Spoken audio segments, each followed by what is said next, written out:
Assalamualaikum warahmatullahi wabarakatuh. Perkenalkan, nama saya Rani Yulia Putri, saya mahasiswa di UIN Riau. Tujuan saya mengadakan penyuluhan ini untuk menambah wawasan ibu-ibu tentang apa itu stunting. Kenapa saya memilih stunting? Karena prevalensi stunting di Indonesia ini meraih predikat yang sangat tinggi dibandingkan negara-negara lain. Langsung aja kita ke materi yang pertama. Stunting adalah salah satu keadaan malnutrisi yang berhubungan dengan ketidakcukupan zat gizi masa lalu sehingga termasuk dalam masalah gizi yang bersifat kronis. Nah, stunting ini biasanya perawakannya itu pendek atau kerdil yang penentuannya dilakukan dengan menghitung skor Z-index tinggi badan menurut umur. Nah, di mana stunting ini disebabkan oleh asupan gizi yang kurang dalam waktu cukup lama akibat pemberian makan yang tidak sesuai dengan kebutuhan gizi. Nah, apa saja sih ciri-ciri anak stunting itu? Ciri-ciri anak stunting yang pertama, pertumbuhannya itu terhambat, bertubuh pendek, sering sakit, wajah tampak lebih muda dari usianya, pertumbuhan gigi terlambat, menurunnya kemampuan kognitif, dan tidak memiliki respon yang baik jika diajak berkomunikasi. Nah, selain pengertian stunting, ciri-ciri stunting, apa sih dampak dari stunting tersebut? Nah, dampak stunting ini ada dua.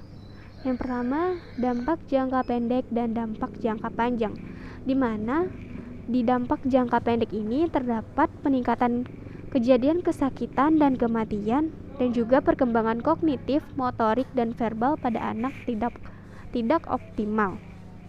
Nah, sedangkan dampak jangka panjang, postur tubuh yang tidak optimal saat dewasa atau lebih pendek dibandingkan pada umumnya, meningkatnya risiko obesitas dan penyakit lainnya, menurunnya kesehatan reproduksi, kapasitas belajar dan performa yang kurang optimal saat masa sekolah, dan produktivitas dan kapasitas kerja yang tidak optimal. Setelah kita mengetahui apa itu dampak stunting, ciri-ciri stunting, dan pengertian stunting, pasti stunting itu ada faktor penyebabnya. Nah, menurut WHO ada dua faktor. Yang pertama, faktor keluarga dan rumah tangga. Yang kedua, ada complementary feeding yang tidak adekuat. Yang faktor keluarga dan rumah tangga itu disebabkan karena nutrisi yang buruk selama prekonsepsi, kehamilan, dan laktasi. Sedangkan complementary feeding yang tidak adekuat dikarenakan tidak adanya pengenalan dan pemberian MPASI yang dilakukan secara eksklusif kepada bayi.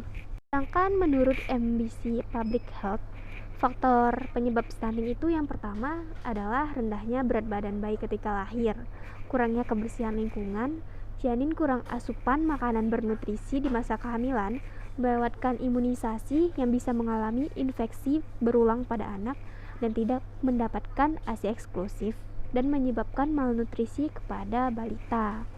Nah, bagaimana sih upaya untuk pencegahan stunting?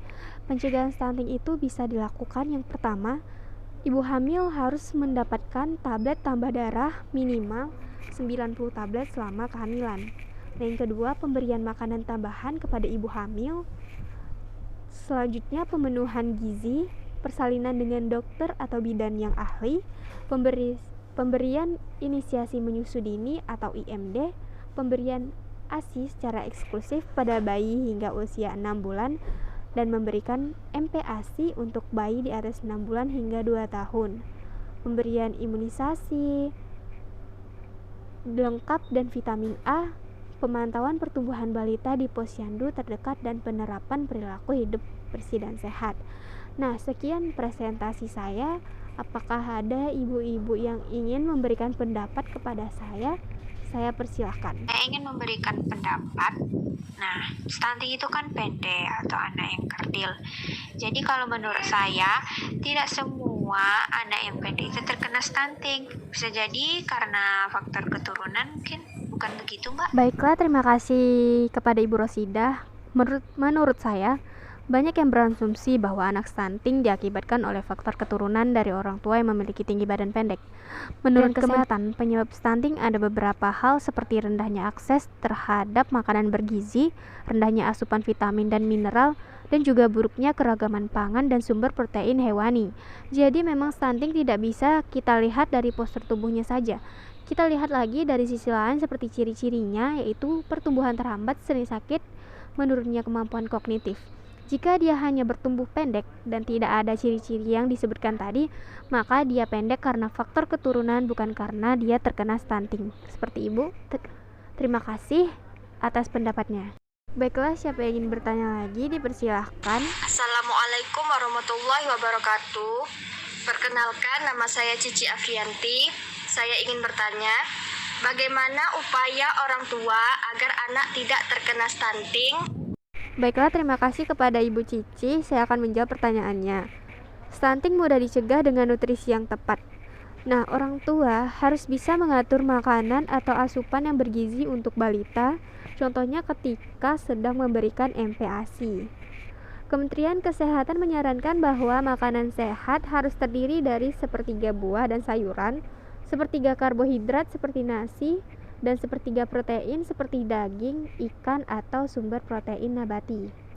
Orang tua juga harus mempraktekkan pola hidup bersih yang benar dan juga harus memberikan ASI eksklusif selama 6 bulan dan memberikan MPASI ketika bayi berusia di atas 6 bulan hingga 2 tahun dan selalu memberikan anak imunisasi vitamin A dan sering mengontrol perkembangan si buah hati di posyandu.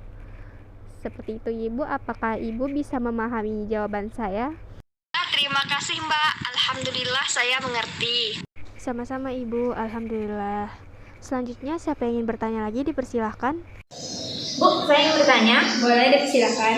Kapan kita bisa mengetahui anak itu terkena gejala stunting? Baiklah, kita bisa mengetahui anak terkena stunting itu sekitar anak usia 2 tahun. Nah, di situ kan gejalanya udah kelihatan seperti pertumbuhannya itu terhambat. Nah, seperti itu. Apakah Ibu paham? Bisa mengerti? Oh, bisa. Terima kasih Ibu. Baiklah, kita lanjut ke pertanyaan selanjutnya. Assalamualaikum warahmatullahi wabarakatuh. Perkenalkan, nama saya Ella Sabriani. Saya ingin bertanya, Bu, stunting itu disebabkan karena apa? Baiklah, terima kasih kepada Ibu Ella. Saya akan menjawabnya. Stunting disebabkan oleh kurangnya nutrisi sejak bayi dalam kandungan dan masa awal setelah lahir, sehingga mengakibatkan masalah kesehatan sepanjang hayat. Dampak stunting itu bisa mengakibatkan penurunan IQ, sehingga resiko yang lebih besar terhadap diabetes dan kanker. Sekian Bu, apakah Ibu bisa memahaminya? Wah, terima kasih Bu atas penjelasannya. Alhamdulillah saya mengerti. Baiklah, terima kasih kepada ibu-ibu semua sudah meluangkan waktu untuk menghadiri acara penyuluhan yang saya lakukan ini. Mohon maaf jika saya banyak kekurangan dan kesalahan. Wabillahi taufiq wa hidayah. Wassalamualaikum warahmatullahi wabarakatuh.